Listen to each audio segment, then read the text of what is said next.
Hey y'all, I'm Derek, and welcome to Bad Movie Fry Night. Why did I make nachos for Hard Rock Zombies? No reason. Why in the movie Troll did Turok live in an apartment complex in San Francisco and not a European forest? No reason. When the zombie comes out of the grave in the movie Zombie, why does the girl just stand there and not scream or run away, instead of trusting her survival instincts? No reason. The movie in this episode pays tribute to everything, no reason. And so, we're going to make fried oysters. Why? No reason.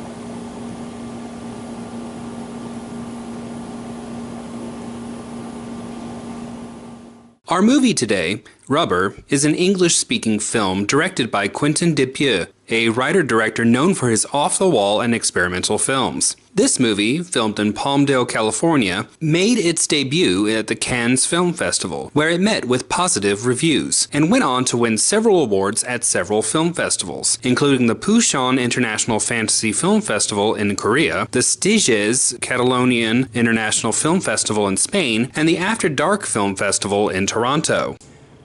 This movie prides itself on being an homage to No Reason. So you can basically make anything you want to go along with it if you're going to have a viewing party.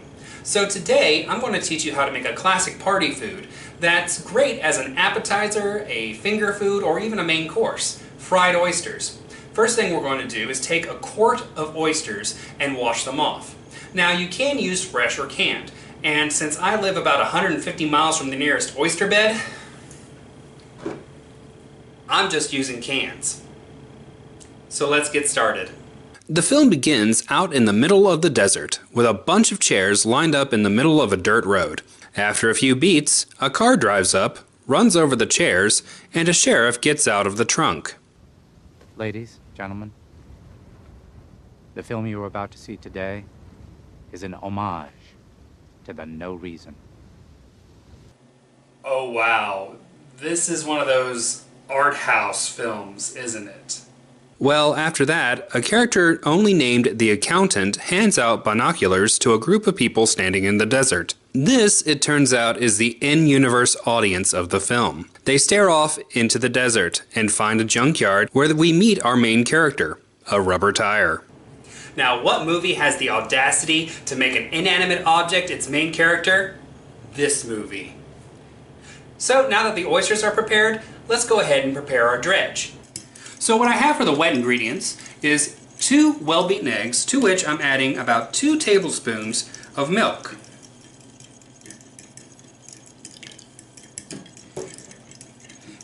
And to that, I'm going to add a mixture of salt, pepper, paprika, and cayenne pepper.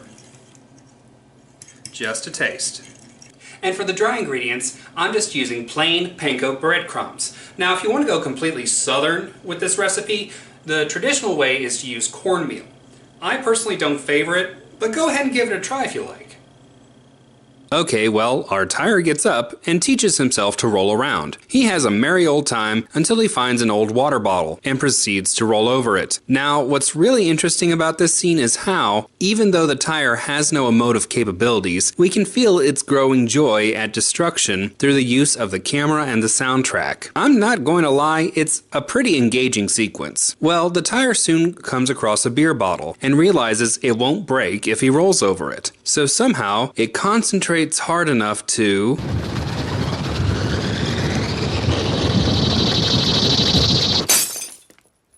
Yeah, it discovers it has psychokinetic powers, and after a day of trying out his new powers, he takes a rest as does the audience.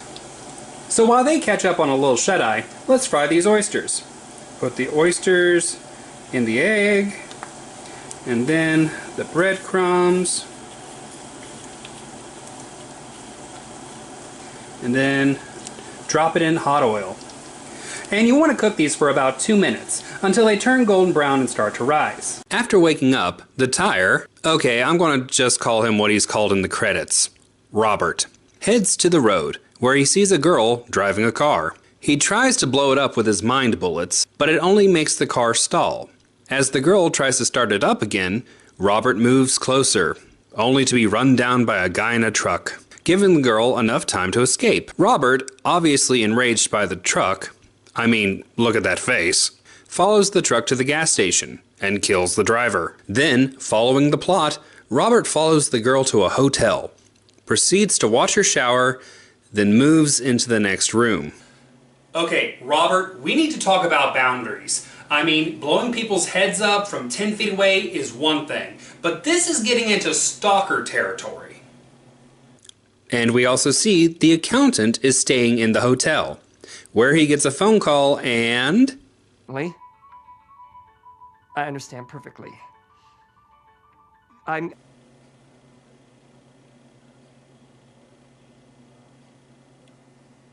I think we just learned more about this character than we needed to. No, he actually kills the turkey to feed to the audience, who haven't eaten in 2 days. Meanwhile, a cleaning lady comes into Robert's room and finds him in the shower. Thinking that he's just a tire, she throws him out, and Robert goes back to kill her while a kid looks on. So while he blows her head off, let's make some cocktail sauce. I just realized that correlating blowing someone's head off and cocktail sauce is not very appetizing. You know what? Forget I said that. Let's make some cocktail sauce. This is a variation on a recipe that my grandparents had, and it's actually very good and very simple. So first, you start off with a base of 2 tablespoons of ketchup and 2 tablespoons of chili sauce. I'm using the All-American brand, if you know what I mean. And to that, we're going to add pepper, salt, lemon juice, and about 1.5 teaspoons of horseradish. Just mix this all together and refrigerate until ready to use. Robert watches the woman he's been stalking swim, and when she gets out, he plunges in. Now I know what you're thinking. What's going on with the audience? Well, all but one guy eats the turkey, and now everybody is dying because the turkey was poisoned. And why doesn't the guy eat it? And I want my show. Back at the hotel, the body of the cleaning woman is discovered, and the cops come in to investigate, where the sheriff from the beginning shows up. As he questions the hotel owner about the death... Ah, very good. It's been 6 hours. The poison has had time to take effect. We can stop. So now, the sheriff is trying to explain how this entire scenario is just part of a movie. But now the audience is dead so they can go home. As everyone looks at him like his head's on fire, the accountant comes up and explains, The spectators didn't eat the turkey. He's alive and watching as we speak. So, the sheriff does a great double take, saying, "As you were," and goes back to talk to the hotel manager. As he talks, Robert comes by, kills the manager, and leaves. As Robert rolls down the road, he comes across a giant tire fire, which fills him with so much rage, he goes on a killing spree, and the movie jumps to 3 days later. Now, I know I'm giving a lot of characterization to a tire, but the movie actually does it very well. They use camera angles and the score to promote his character. It's actually very well done. So, to round off the oysters, I'm just cooking some shoestring fries. Well, the cops find Robert hanging out watching NASCAR in a house, and bring the girl Robert was following to act as the voice for a decoy that's strapped to a bomb. Come on. Closer. At which point, the audience member arrives to put in his 2 cents. Excuse me, I hate to bother you, but the way I look at it, this scene makes no sense at all. Okay, so you're just now having problems with this story?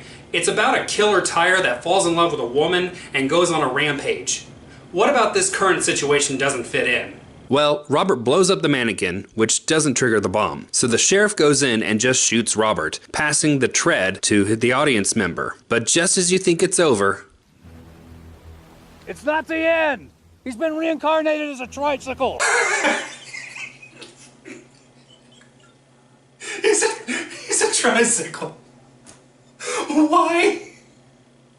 No reason. Well, Robert kills the audience member and rolls off. As he moves, other tires begin to animate and follow him through the California desert until finally they reach...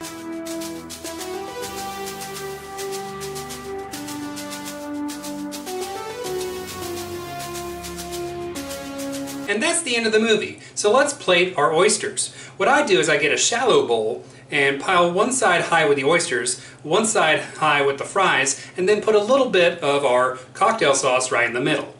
So, final thoughts on this film. Honestly, this is a WTF kind of movie. But what do you expect?